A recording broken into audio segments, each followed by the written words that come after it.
I really pity this young woman. Just a quick post about something that just happened.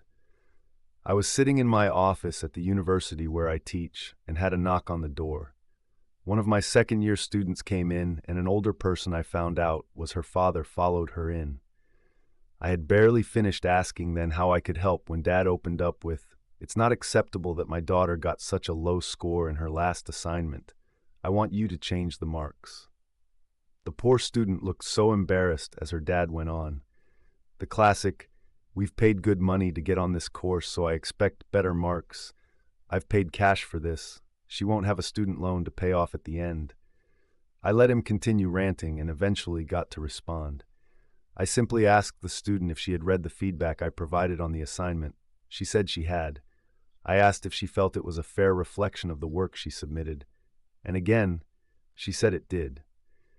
I then suggested that she needed to put more effort into revising for the examinations coming up in a few weeks, and that overall, while it was a summative assessment, it was not going to prevent her passing the end-of-year assessment.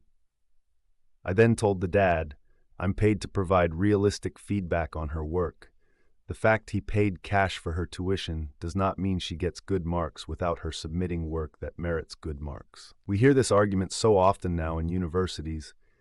I know tuition is expensive, but you don't pay for the grade you get. You have to work for it. Simply being wealthy doesn't mean your kids are entitled to a free pass in education.